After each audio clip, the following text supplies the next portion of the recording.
Assalamualaikum warahmatullahi wabarakatuh. Shalom, Om Swastiastu, Namo Buddhaya, dan salam kebajikan. Puji syukur kita panjatkan atas kehadirat Allah Subhanahu wa Ta'ala, berkat rahmat dan hidayahnya sehingga kita diberikan kesehatan dan kesempatan hingga pada hari ini. Salawat dan salam tak lupa kita junjungkan kepada Nabiullah Muhammad SAW. Yang terhormat Bapak Asri Ismail SPD MPD selaku dosen mata kuliah Bahasa Indonesia serta teman-teman yang berbahagia. Baik, adapun materi yang akan dibahas oleh kelompok 3 dari kelas A yaitu struktur bahasa Indonesia ragam ilmiah berdasarkan PUIB dan EYD. Nah, sebelum pemateri memaparkan materinya, saya akan memperkenalkan siapa-siapa saja pemateri dari kelompok pertama. Ada Ananda Tasya, yang kedua Dea Imbriani, yang ketiga Isti Maulidia, yang keempat Ririn Adwiati, yang kelima Nuril Lafati atau saya sendiri, yang keenam Putri Zulfadlia, yang ketujuh Bunga Rani, dan yang kedelapan Nona Naila. Dan ada 4 pembahasan yang akan dibahas oleh pemateri dari kelompok kami. Yang pertama itu, apa itu Bahasa Indonesia Ragam Ilmiah? Yang kedua, apa itu PUIB atau EYD? Yang ketiga, ciri-ciri Bahasa Indonesia Ragam Ilmiah. Dan yang keempat, struktur Bahasa Indonesia Ragam Ilmiah yang sesuai dengan PUIB atau EYD. Baiklah, untuk mengefisienkan waktu kepada pemateri, waktu dan tempat kami persilahkan. Assalamualaikum warahmatullahi wabarakatuh. Perkenalkan, nama saya Ananda Tasya Putri Wangrani Kaseng dengan NIM 2206065019. Saya sebagai pemateri pertama akan memaparkan materi kami mengenai pengertian bahasa Indonesia ragam ilmiah. Langsung saja, menurut Kamus Besar Bahasa Indonesia atau KBBI, ilmiah adalah sesuatu yang bersifat keilmuan. Artinya, ragam bahasa ilmiah merupakan bahasa yang disampaikan dalam ranah ilmiah atau akademis, di mana ragam bahasa ilmiah ini diperoleh sesuai dengan sifat keilmuannya dan didasari oleh hasil pengamatan, peninjauan, penelitian dalam bidang tertentu, disusun menurut metode pendekatan rasional dan pendekatan empiris, dengan sistematika penulisan yang bersantun bahasa dan isinya dapat dipertanggungjawabkan kebenaran atau keilmiahannya. Jadi, bahasa Indonesia ragam ilmiah merupakan bahasa yang dipergunakan dalam menulis karya ilmiah. Mengapa bahasa Indonesia digunakan dalam karya ilmiah? Hal itu dikarenakan bahwa karya ilmiah memiliki tujuan dan khalayak sasaran yang jelas. Meskipun demikian, dalam karya ilmiah, aspek komunikasi tetap memegang peran utama. Oleh karenanya, berbagai kemungkinan untuk penyampaian yang komunikatif tetap harus dipikirkan. Penulisan karya ilmiah bukan hanya untuk mengekspresikan pikiran, tetapi untuk menyampaikan hasil penelitian. Kita harus dapat meyakinkan pembaca akan kebenaran hasil yang kita temukan di lapangan. Sekian dari saya, akan dilanjutkan oleh pemateri kedua. Perkenalkan, nama saya Nuril Lafati. Di sini saya sebagai pemateri kedua yaitu pengertian PUIB dan EYD. Dalam sejarah perkembangan bahasa Indonesia telah terjadi beberapa kali perubahan aturan ejaan. 2 yang terakhir ialah yang disebut ejaan yang disempurnakan atau EYD dan pedoman umum ejaan bahasa Indonesia yang disingkat PUIB. PUIB adalah ejaan bahasa yang berlaku sejak tahun 2015 berdasarkan Peraturan Menteri Pendidikan dan Kebudayaan Republik Indonesia Nomor 50 Tahun 2015. PUIB ini menyempurnakan dan menggantikan ejaan yang disempurnakan atau biasa disingkat EYD. Nah, EYD adalah pedoman ejaan bahasa Indonesia yang sudah berlaku sejak tahun 1972. Namun pada tanggal 26 November 2015 yang lalu, EYD sudah diganti menjadi pedoman umum ejaan bahasa Indonesia atau yang biasa disingkat menjadi PUIB. Assalamualaikum warahmatullahi wabarakatuh. Perkenalkan, nama saya Dea Imbriani AR dari kelompok 3 kelas A. Di sini saya akan melanjutkan materi yaitu ciri-ciri bahasa Indonesia ragam ilmiah. Yang pertama, bahasa Indonesia bersifat cendekia, artinya bahasa Indonesia itu mampu digunakan secara tepat untuk mengungkap hasil berpikir logis, yakni mampu membentuk pernyataan yang tepat dan seksama. Yang kedua, bahasa Indonesia bersifat lugas, artinya paparan bahasa Indonesia yang lugas akan menghindari kesalahpahaman dan kesalahan menafsirkan isi kalimat dapat dihindarkan. Penulisan yang bernada sastra perlu dihindari. Sekian dan terima kasih. Nah teman-teman, poin yang ketiga yaitu bahasa Indonesia bersifat jelas, artinya gagasan akan mudah dipahami apabila yang pertama, dituangkan dalam bahasa yang jelas. Yang kedua, hubungan antara gagasan yang satu dengan yang lain juga jelas. Kalimat yang tidak jelas umumnya akan muncul pada kalimat yang sangat penting. Nah, contohnya yaitu struktur cendawam pembentuk mikorisa atau disingkat CPM pada apikal akar berbentuk bebas dan berpengaruh tidak langsung terhadap kapasitas serapan hara oleh akar.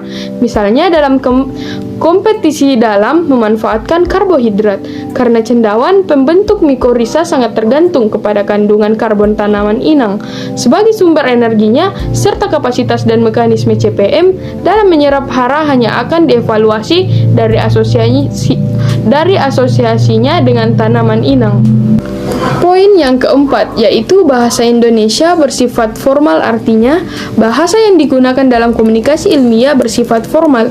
Tingkat keformalan bahasa dalam tulisan ilmiah dapat dilihat dari lapis kosakata, bentukan, dan kalimat. Kemudian yang kelima, bahasa Indonesia bersifat menghindari kalimat fragmentasi, artinya kalimat yang belum selesai. Kalimat ini dapat terjadi karena adanya keinginan tanpa menyadari kesatuan gagasan dalam beberapa kalimat, tanpa menyadari kesatuan gagasan yang diungkapkan. Kemudian yang keenam, bahasa Indonesia bersifat objektif. Artinya, sifat objektif tidak hanya cukup dengan menempatkan gagasan sebagai pangkal tolak, tetapi diwujudkan dengan penggunaan kata. Contohnya, daun tanaman kedelai yang mengalami klorosis disebabkan oleh kekurangan nitrogen. Kata yang menunjukkan sikap ekstrem dapat memberikan kesan subjektif dan emosional. Kata harus, wajib, tidak pasti, tidak mungkin, selalu perlu dihindari. Saya Ririn Adlanti Ramadhani dengan NIM 22060065018. Di sini saya akan memaparkan materi saya yaitu ciri-ciri bahasa Indonesia ragam ilmiah yang ke-7 dan ke-8. Dan yang ke-7 yaitu bahasa Indonesia ragam ilmiah bersifat ringkas dan padat, direalisasikan dengan tidak adanya unsur-unsur bahasa yang hemat. Contohnya, tridharma perguruan tinggi menjadi ukuran kinerja setiap sivitas akademika. Dan yang ke-8, bahasa Indonesia ragam ilmiah bersifat konsisten, artinya sifat yang ditampakkan pada penggunaan unsur bahasa, tanda baca, tanda-tanda lain, dan istilah sesuai dengan kaidah dan semuanya digunakan secara konsisten. Contohnya, untuk mengatasi bahaya kelaparan pada musim kemarau 2001, masyarakat dihimbau untuk menghemat penggunaan beras dengan sistem diverifikasi pangan dan menggunakan kembali lumbung desa. Sekian dari materi saya kembalikan kepada moderator. Assalamualaikum warahmatullahi wabarakatuh. Perkenalkan, nama saya Nuna Naila, saya dari kelas A kelompok 3. Saya sebagai pemateri ke-7 akan memaparkan materi tentang struktur bahasa Indonesia ragam ilmiah yang sesuai dengan PUEBI atau EYD. Dalam aktivitas berbahasa tulis, khususnya penulisan karya ilmiah, di samping perbenaran kata dan tata bahasa, ejaan memegang peranan yang cukup penting agar tulisan yang dibuat tertata dengan baik. Penggunaan ejaan bahasa Indonesia dalam penulisan karya tulis ilmiah secara benar masih jauh dari yang diharapkan, karena banyaknya dijumpai kesalahan dalam pemakaiannya. Banyaknya kesalahan ejaan yang terjadi dalam pemakaiannya itu menunjukkan bahwa masih diabaikannya persoalan penerapan ejaan dalam penulisan karya tulis. Kesalahan-kesalahan ejaan menjadi terpinggirkan karena penulis enggan untuk memperbaikinya atau malah tidak tahu bahwa yang ditulisnya itu salah dari sudut pandang pemakaian ejaan. Bahkan, kesalahan ejaan dianggap hal yang biasa karena tidak sampai mengganggu makna kalimat yang dibuat. Inilah persoalannya. Kesalahan pemakaian ejaan dianggap sepele. Kesalahan pemakaian ejaan dianggap merupakan tugas para penyunting. Ejaan bahasa Indonesia yang disempurnakan adalah keseluruhan peraturan bagaimana melambangkan bunyi ujaran dan bagaimana hubungan antara lambang-lambang bahasa Indonesia dalam bentuk tulisan. Dengan demikian, ejaan bahasa Indonesia meliputi pemakaian huruf kapital dan huruf miring, penulisan kata, penulisan unsur serapan, dan pemakaian tanda baca. Pedoman Umum Ejaan Bahasa Indonesia atau PUEBI ditetapkan pada 2015 dalam Peraturan Menteri Pendidikan dan Kebudayaan Nomor 50 Tahun 2015, serta Mendikbud mencabut Peraturan Menteri Pendidikan Nasional Nomor 46 Tahun 2009 tentang ejaan yang disempurnakan. Assalamualaikum warahmatullahi wabarakatuh. Perkenalkan, saya Bunga Rani dari anggota kelompok 3 kelas A. Nah, di sini saya akan membahas mengenai pokok-pokok ejaan dalam bahasa Indonesia. Seperti yang telah dijelaskan di atas bahwa ejaan memegang peranan penting agar tulisan yang dibuat dapat tertera dengan baik. Nah, adapun pokok-pokok ejaan dalam bahasa Indonesia yaitu yang meliputi pertama, pemakaian huruf. Salah satu pemakaian huruf yang perlu dicermati kembali dalam penulisan suatu karya ilmiah adalah persoalan pemenggalan kata. Penulis karya ilmiah seringkali mengalami kesulitan dalam memenggal kata pada pergantian baris. Kedua, pemakaian huruf kapital dan huruf miring. Pemakaian huruf kapital dan huruf miring dalam penulisan karya ilmiah seringkali menyimpang dari kaidah-kaidah ejaan. Ketiga, penulisan kata. Penulisan kata yang perlu mendapat perhatian dalam penulisan karya ilmiah adalah penulisan bentuk ulang, gabungan kata, kata depan, kata sing dan sa, partikel, singkatan, dan akronim, serta angka dan bilangan. Yang keempat, penulisan unsur serapan. Nah, berdasarkan taraf integrasinya, unsur serapan dalam bahasa Indonesia dibedakan menjadi dua, yaitu unsur serapan yang belum sepenuhnya terserap ke dalam bahasa Indonesia dan unsur serapan yang pelafalannya dan penulisannya disesuaikan dengan kaidah bahasa Indonesia. Dan yang terakhir, yang kelima, pemakaian tanda baca. Pemakaian tanda baca itu meliputi 15 bagian, namun tidak semuanya dijelaskan atau dibahas dalam makalah ini.